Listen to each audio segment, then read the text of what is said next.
I'm delighted to have the chance to discuss the importance of measuring planetary masses for assessing the habitability of planets.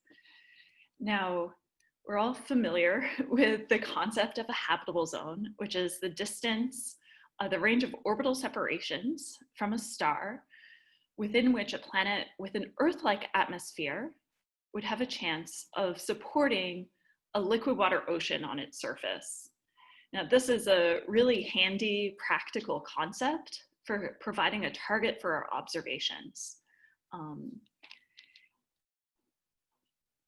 But of course, planets are far more complicated, and there are a wide variety of factors that could influence a planet's habitability.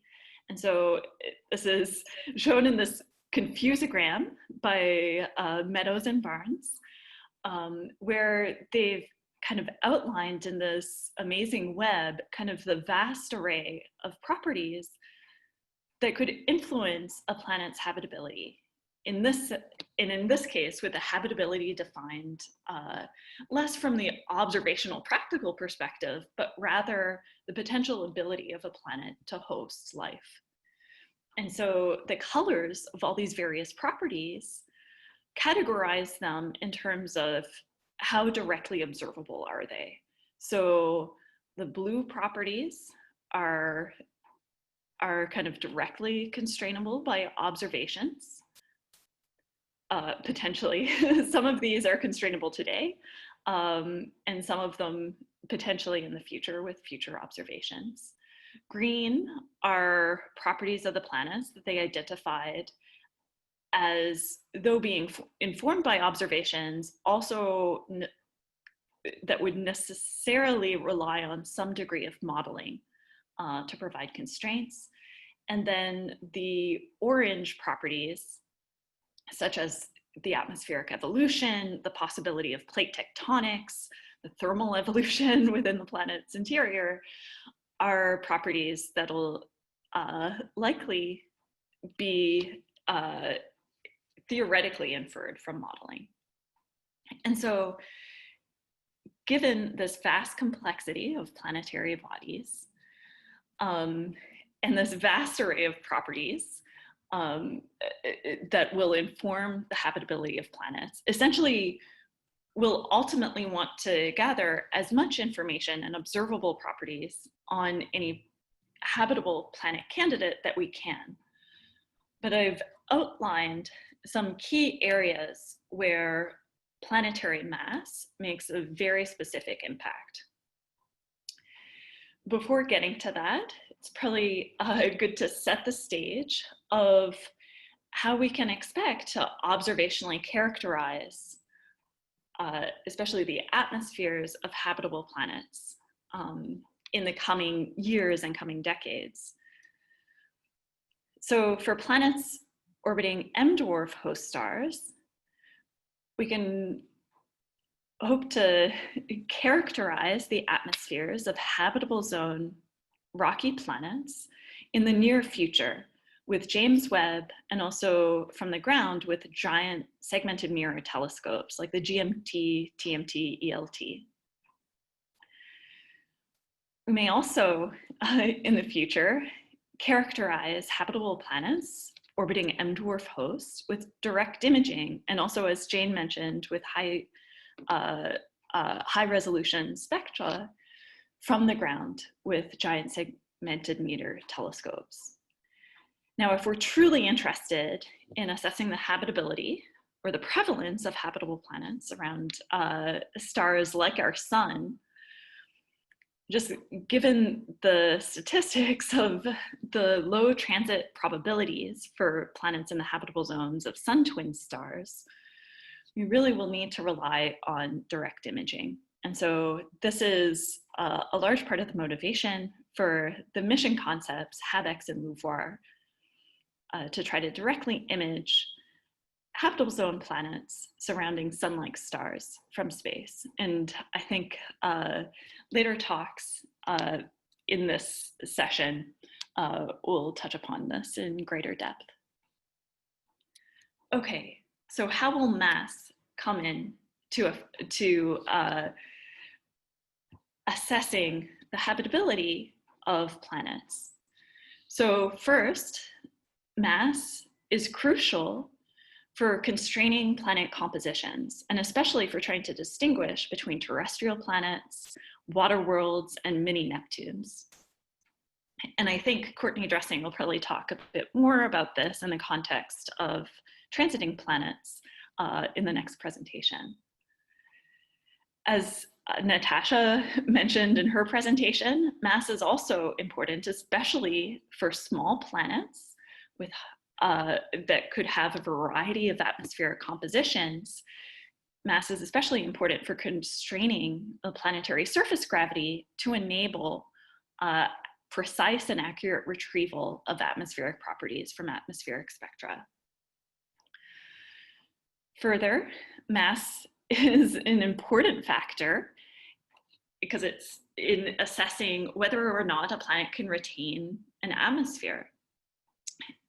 And of course, having an atmosphere is crucial for being able to support a surface liquid water ocean.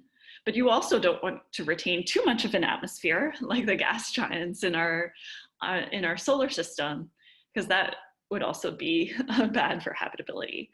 And so, since mass is a big determinator of the escape speed from a planet, or in other words, kind of the gravitational potential well of a planet, it's a large determinator of the ability of a planet to retain an atmosphere. Further, a planet mass will affect the thermal evolution history of terrestrial bodies. And this will influence kind of the outgassing rates, the geological activity, and the likelihood of a planet to sustain a dynamo-generated magnetic field.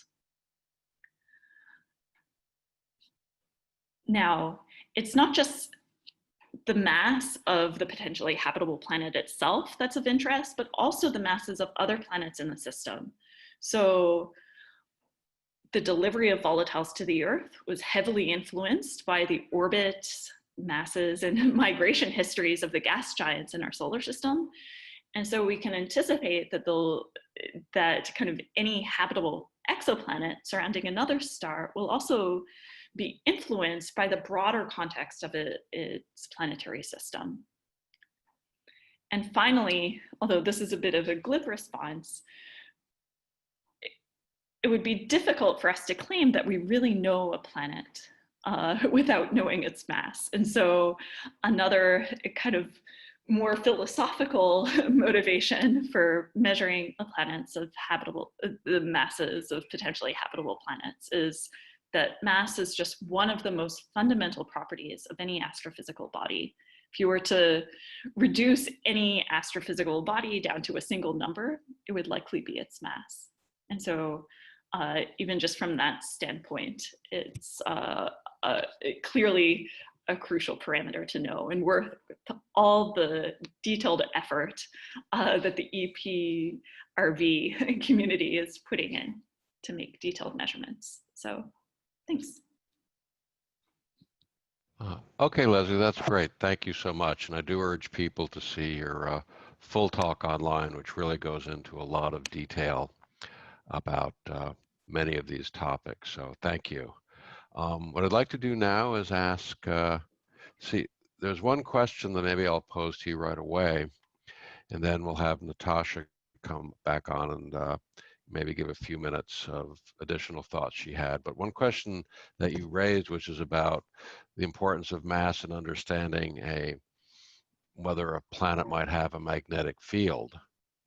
So I think a question the panel might overall want to think about is, do we have a measurement capability to detect a planetary magnetic field?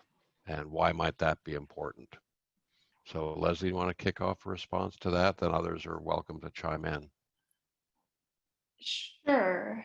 Yeah, magnetic fields will be tricky, especially for small, potentially rocky planets. There has been a fair bit of effort to measure magnetic field strengths, especially of brown dwarfs and Jovian planets. with long wavelength radio aurora. And so the magnetic field strengths of several brown dwarfs have been measured in that context, but I would say magnetic field strengths of rocky planets is still a bit of a stretch, though yeah, aurora could in some cases provide a bit of a handle on that. Okay, Jayne, high resolution to the rescue. Yeah, so I was just looking at this question actually. There's a paper from Antonia Opleczek on trying to use, I think she looked at Spiru for this, to look at the helium line at 1083 nanometers and looking for linear polarization that would basically result in the helium-1 line appearing in polarized light, and that might be a way that you could try to look at the magnetic field. I think observationally it's very challenging, but it'd be cool to try. Yeah, at this point, kind of any measurement of a planet magnetic field will be a great addition to our characterization. And it's still, I mean, your planet would need to have significant amounts of helium to be able to use that approach. And so that would probably imply a primordial atmosphere. So so for potentially rocky planets, with secondary atmospheres, it'll still be kind of tricky. So that could be a case where for the terrestrial planets, we may have to largely rely on extrapolating from models to at least using thermal evolution models to assess at least which planets could plausibly have electrically convecting regions within their interiors that could be kind of dynamo source regions. Yeah, I think it's a very active area of research that people are working on. So. Yeah, and unfortunately, we barely understand why the Earth has a magnetic field of the terrestrial planets in our own solar system. But, or even the icy satellites, like why does Ganymede have a magnetic field and the others don't? So yeah. So we may be stuck in our solar system for a while. Okay, Natasha, would you like to come on and give sort of a 5 minutes of anything you wanted to present in addition, then Jayne, and then we'll just throw the floor open to a bunch of different questions. Sure. I actually think I got through most of my presentation. There was a question in the Q&A posed by Federica that said, what would you say is the greatest hurdle when determining the habitability of a planet? So I have a quick slide here to kind of answer that question, answer part of that question. I think that it's a question that has a lot of different facets. So I think it's kind of probably maybe a good one to kick off the panel. So when we talk about, so I briefly threw up this slide with the showing the posterior covariance matrix that you get out of information content. What I didn't mention, or I don't think I had time to mention, that the diagonal elements of this matrix are basically the 1 sigma constraint on the parameters that you're interested in. So you can get an idea of how well you can constrain your parameters. And so we use this to look at how well you'd be able to constrain parameters on a habitable-like planet, in this case, TRAPPIST-1e, to get an idea of basically how many transits would you need to stack to be able to get constraints, and then how well are you able to constrain the system. And so here what you're seeing is basically we injected different amounts of hydrogen and CO2 and N2 and methane into kind of a hydrogen, either a water-rich planet, a CO2-rich planet, or a nitrogen-rich planet. And so we're not trying to do any sort of complex modeling here. We were just trying to get an idea for how well you could constrain, for instance, CO2 in a water-rich atmosphere or water in a CO2-rich atmosphere. And what the widths of these lines is basically showing kind of the range that you might get if you have maybe a low or a higher cloud deck. So of course you're unable to constrain unable to constrain some of your parameters out with near spec prism if you have kind of a high cloud deck. And there's a couple things that you can take away from this. One is, of course, the most simplest thing is that it's very easy to constrain the dominant background gas, or basically the dominant absorber. So it's very easy to get water. If it's a water-rich system, it's very easy to get CO2. It's a CO2-rich system. And the level, I don't put out the numbers here, but these ranges are kind of in the, you know, half of a log abundance. And so from a habitability standpoint, this could be something like, you know, 90, your constraint interval ends up being something like, maybe it's a 1% CO2 system, or maybe it's 100% CO2 system, because you really don't know, you really don't have a handle on what the inactive absorbers are. So for example, an inactive absorber could be something like nitrogen. And so you could have a 1% CO2 atmosphere with 99% nitrogen, and it would look very similar to 100% CO2 atmosphere. And so going back to the question of, you know, what is the greatest hurdle in kind of the near term with Webb in determining habitability, in my perspective, is kind of disentangling. Like, we're going to get an idea of these constraints, and then there's going to be this whole other ballgame of doing forward modeling to understand the possible solutions that fit those constraints that we're getting from something like JWST. And for those of you, I know there's some people online who do kind of this atmospheric modeling, this forward modeling, a system with 1% CO2 versus a system with 100% CO2 is completely different. Anyway, so I just thought I would throw this up here to get an idea of kind of what we can do with Earth-like planets, but I'll stop there. Okay, great. Jayne, do you want to pick up on a little bit on what you were running out of time for before? Yeah, so I had a couple of questions about rotation and biomarkers. So I just have a couple of slides that I wanted to share on that. So yeah, let's all remember that planets rotate. They're not just little pinpoints of light, they're actually rotating, and that changes their spectra, and that might be something we can detect. So for hot Jupiters, particularly tidally locked ones, this was a paper that Matteo wrote looking at HG1 And what you're seeing here is the cross-correlation function that showed the detection. You're seeing it 3 times, and the only difference is the gray line that's overlaid on top. And what that's showing you is how the cross-correlation function would look like for the model spectrum that was used in the cross-correlation if it was broadened by different values. And so on the left-hand side, there's no broadening. So you see that the function is narrow in gray. So it's too narrow to match the data. And on the right-hand side, that's a broadening for 1 day, which is faster than the orbital period. Am I saying that right around? I think so.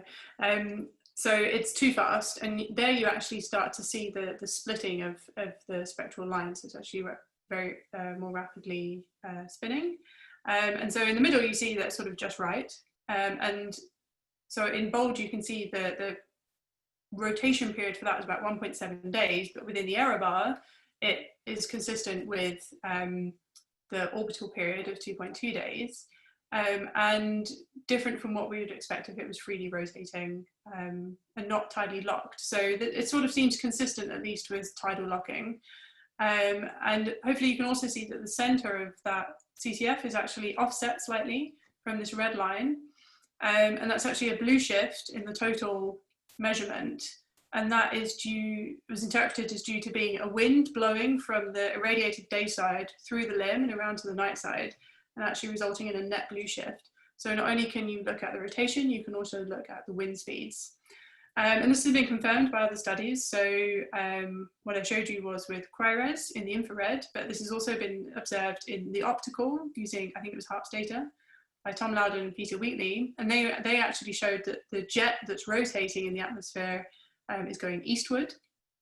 And then Erin Flowers actually applied a full GCM model to this with rotation and winds and got a good match as well. So even those GCM models, which are quite complex, are able to give you information. And in terms of actually going from hot Jupiters to widely separated Jupiters, where they are freely rotating, we can still do that with high resolution spectroscopy. We can't use the fact that the planet's moving anymore, right? Because the Doppler shift now is very, very small, the planet's very far away. But what we can do is use the fact that the planet spectrum is very different to the star. And that's what's showing here. It's 2 nights using an integral field spectrograph. So basically every pixel is a spectrum. So you could cross-correlate your model with every single pixel. And what you see here is what happens if you just do standard direct imaging techniques. And this is what happens if you do a cross-correlation. This is for beta-PIC, seeing CO. And so you can see that it really it comes out.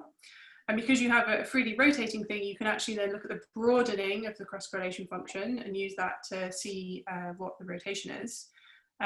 So this work was done with Symphony, but with CRIRES at high resolution, higher resolution than this, you actually see these CCFs are broadened. So for beta-PIC, it's rotating about 8 hours, and much slower for GQ loop B. We actually looked to see if there was a correlation between mass and rotation, and if that could say something about how they formed. And it seems that the rotation period is set in the late stages of accretion. This work from Marta Bryan. And then just on the biosignature side, so this is the prediction if we do this widely separated approach for Proxima B. When I say widely separated, I mean widely separated on sky. This is sort of the matrix of position and velocity that we would find. So this section here, where it looks very messy, that's just contamination from the star. But out at the separation where we expect Proxima B to be, you can see that the planet is very well isolated, and so we can get the spectrum from that. This is in the infrared, where there's sort of CO and water biomarkers.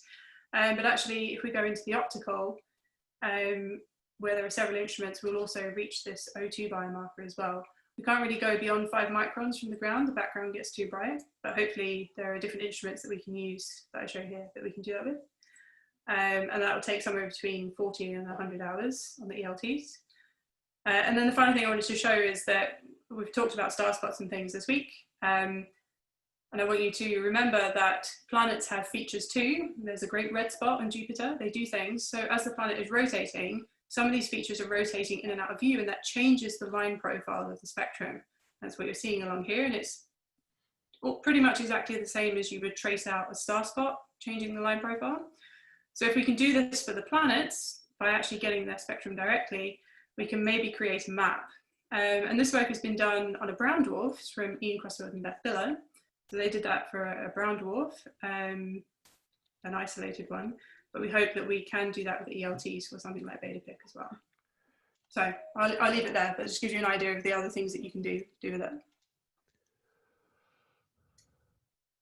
Okay, that's great. I'm now going to look a little bit into the online questions and sort of toss them out for people to consider. There are quite a few questions regarding habitability. And I think the first one is, just given the audience, you know, we're trying to reach to put everybody on the same level, is how do we define the habitable zone for a star, for a planet orbiting its host? And then we can get into some of the complexities, first of defining the habitable zone, and then would we want to buy a house there is sort of the next question up. So maybe Leslie, do you want to take a start at that first, just a general definition of the habitable zone? Sure. So a general definition would be that the habitable zone is kind of the range of orbital separations from a star within which kind of an Earth-like planet with an Earth-like atmosphere could potentially harbor a liquid water ocean. Now, there are a bunch of nuances that go into this, and I'm sure Jim Casting will probably go into this a bit more later on in his presentation, since he's one of the experts on this. But it kind of assumes a carbonate silicate cycle so that there is some kind of stabilizing feedback mechanism that allows the planet to essentially adjust the CO2 concentration in its atmosphere to have of greenhouse forcing to have a nice habitable temperature. And so on the Earth, it's the carbonate silicate cycle and kind of the temperature dependent weathering of rocks on the surface that enable that to happen. And we hypothesize that rocky planets around other stars could harbor similar carbonate silicate cycles, but that's something that potentially with a LUVOIR type mission, we could observationally test. Because if you just have a planet that has some semi-arbitrary concentration of CO2 in the atmosphere, even if it's in kind of the habitable zone that we define based on kind of atmosphere models and assuming the carbonate silicate cycle, but just if a planet can be in the habitable zone and not have a liquid water ocean if it doesn't have enough water, and if the CO2 in the atmosphere isn't kind of thresholded to a rather specific range of values. And so you do need some kind of climate stabilizing feedback to essentially broaden the habitable zone and to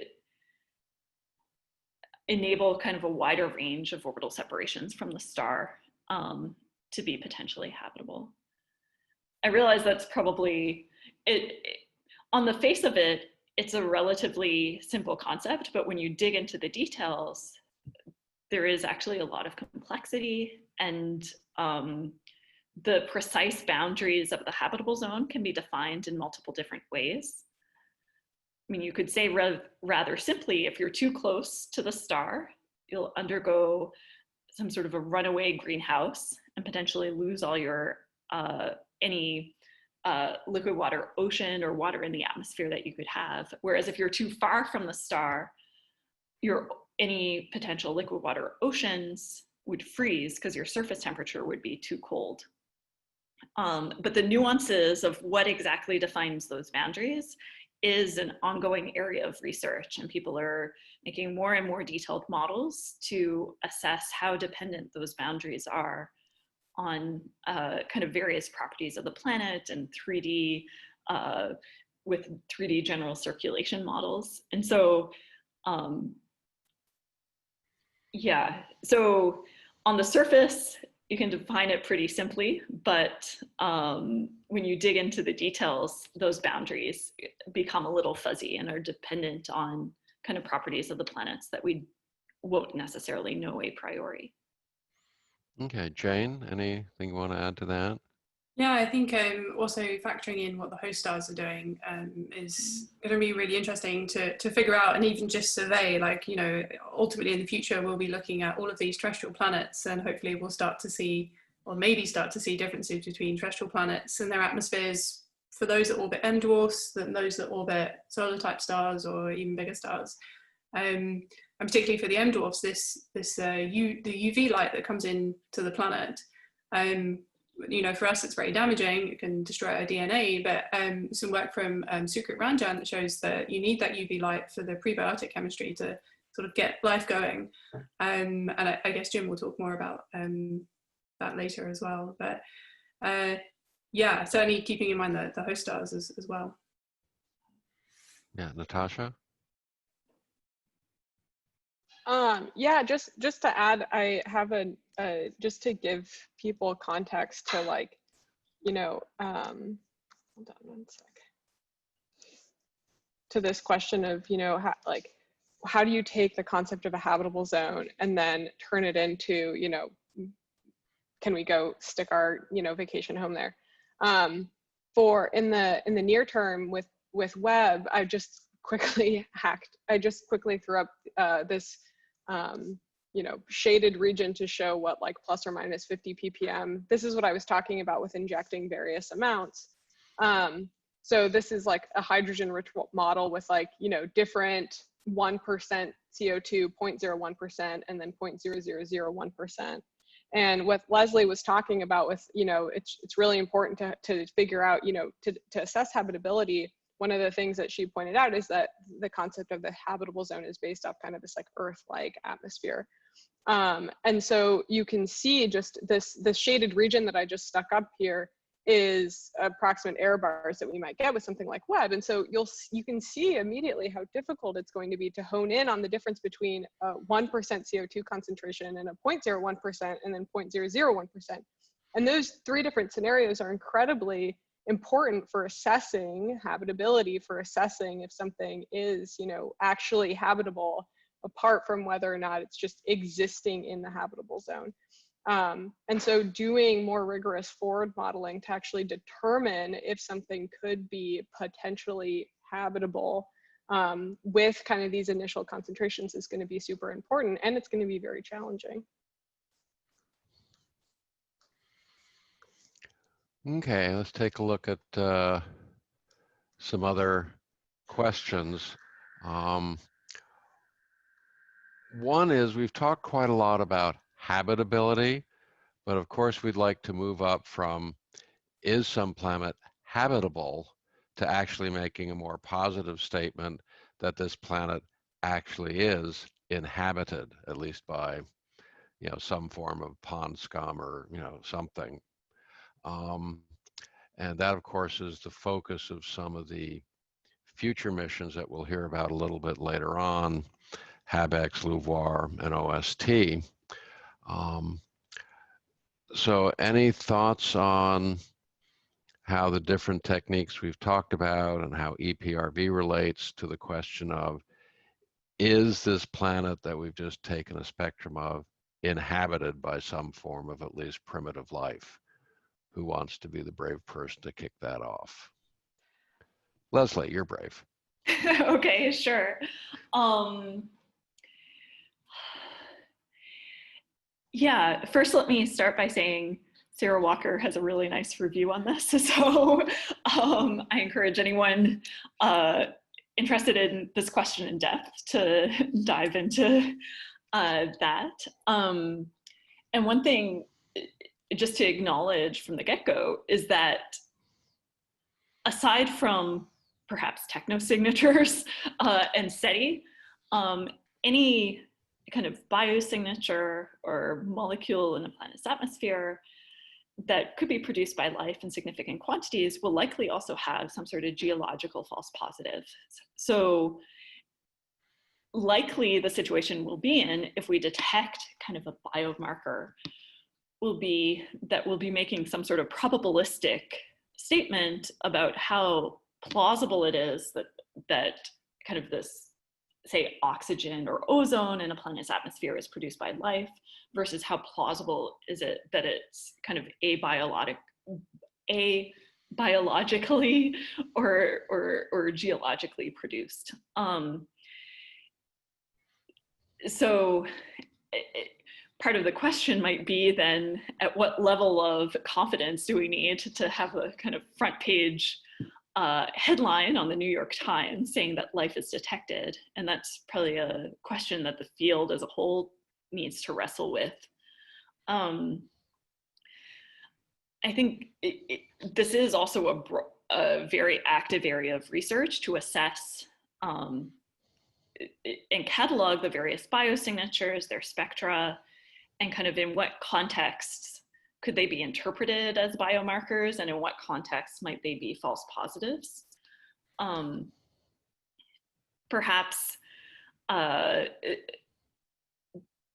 oxygen is still, I think, one of the strongest and best characterized biosignatures. And even oxygen can have several false positive scenarios. It can be produced by biological processes, like, for instance, the dissociation of water and the escape of hydrogen. But many of those false positive scenarios that have been developed have their own kind of discriminants. We can kind of go and get follow-up measurements to try to rule them out or rule them in. So yeah, that's a bit of a rambling answer, but perhaps the main thing to take away is, even if we see kind of oxygen or ozone in the planet's atmosphere, that'll just be the beginning. We'll really want to then follow up that planet in far greater depth to get as much contextual information and observations as possible. Okay, Jayne, maybe follow up. For example, you touched a bit on the idea of using the next generation of large ground-based telescopes, at least for M stars. What are the prospects for solar type stars? Yeah, so I think if we can find very nearby ones, that this is something we can look at with the ELTs or even the transiting ones, right? So we can use these techniques in high res on transiting exoplanets, but and Natasha maybe wants to say something about them for the space-based telescopes. But I think in terms of techniques, it's not really one or the other. It's going to be the combined and the complementarity of the ground and space-based instruments that we have. There's different information that you can get from each one of them, and that all adds up to making you much more confident and robust in what you're detecting. So, you know, the big four, right? Oxygen, water, CO2, and methane. We have techniques now that can find them. But I think just to touch on what Leslie was saying, some of these other biomarkers that are maybe like really confident, like it really cannot be produced geologically, abiotically in any other way. I know Clara Sousa Silva has done work on phosphine. That's potentially something that can really be like nothing else but life. But that is extremely hard to detect because I think the concentrations would be small. But Natasha, I don't know if you wanted to add something on that. Yeah, someone also asked a question in the Q&A that relates to this, which is like, what is the optimal wavelength region to look for? And then Leslie brought up this concept of like, we need context. We need as much context as possible. And it is super important to realize for these initial JWST observations that we want to just maximize wavelength coverage to get as much context as possible to be able to say as much meaningful, to say something meaningful about any of these planets that we go to observe, is particular something like the TRAPPIST system. And so when asking, you know, what is the ideal way to observe these planets with Webb, it's just, let's go in and look, you know, across as much wavelength space as we can. And then how Jayne was saying, these, you know, ground-based high res and Webb should work in synergy. Once we have context in wavelength space from low res space-based observations, we can go in with higher resolution observations at a very, you know, narrow wavelength band and just test to see if there are things like oxygen, because from space, things like oxygen are going to be very difficult. Especially for Webb.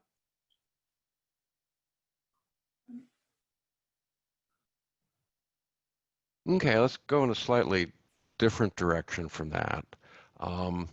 One of the things that has been the bane of trying to do the spectroscopy of the planets so far has been clouds.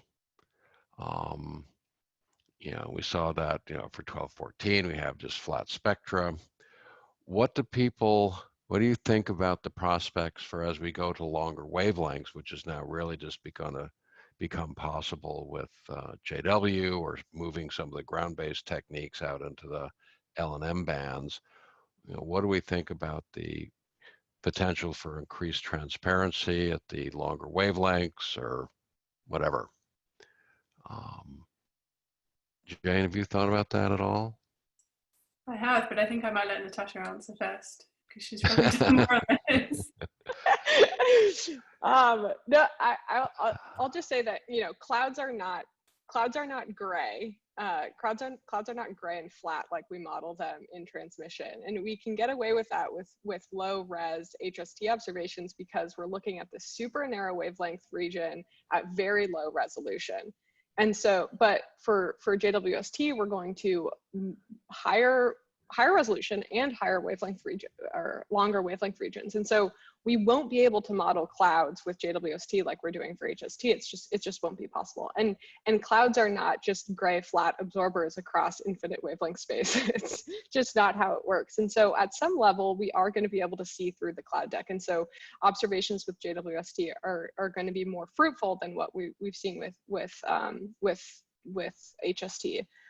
The other thing is that clouds are not, you know, complete blankets. They have patches, and so Jayne can probably talk about, you know, how high res enables you to see through those holes.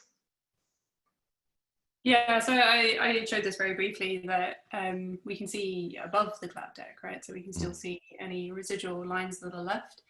In terms of going to longer wavelengths, I mentioned that from the ground at high res, once you go beyond about 5 microns, the background gets too bright. The infrared background is too bright for us. We need the observations to be dominated by the photons coming from the star and not the background. So I have looked a little bit into, could we do high res in space, like really launch a truly high resolution spectrograph up on a space telescope. And that is becoming more and more feasible every day as components shrink. We can start to think about trying to launch one, but it's getting the pointing accuracy and the stability in space. So if anyone's doing, was this mentioned, EPRVs from space? If anyone's doing that, we can certainly piggyback on that. And as you go to these longer wavelengths, then you can access all of these different molecules where it's more cloud free, and really start to see what different layers of the atmosphere are doing as well. That's something with the high res that you could do. And so you could actually start to probe, I don't know, if your lines are dropping out because there's cloud decks at different heights, we might be sensitive to that. But I think there's a lot that can be done on simulations and modeling right now, especially the modeling. So yeah, if people want to work on modeling clouds and atmospheres, that would be, at high res, that would be great. Yeah, I'll mention that Peter Plavchin, of course, has a proposal called Earthfinder that we've been working on, which is high res from space, but it's really focused on EPRV of very bright stars to, push down to the Earth masses that you need that might be hard from the ground. And so it's probably hard to do the kind of science you want to do just because the aperture is small. But you scale that up. It depends how bright, and it depends. I mean, typically we stare at things for a long time, but you can also investigate if you can come back in the way that you might do for RVs. Yeah. Yeah. Well, one thing there was a discussion on this. I remember now. Yeah, but what's nice is the diffraction limited spectrometers that you can have, in space or with AO on the ground.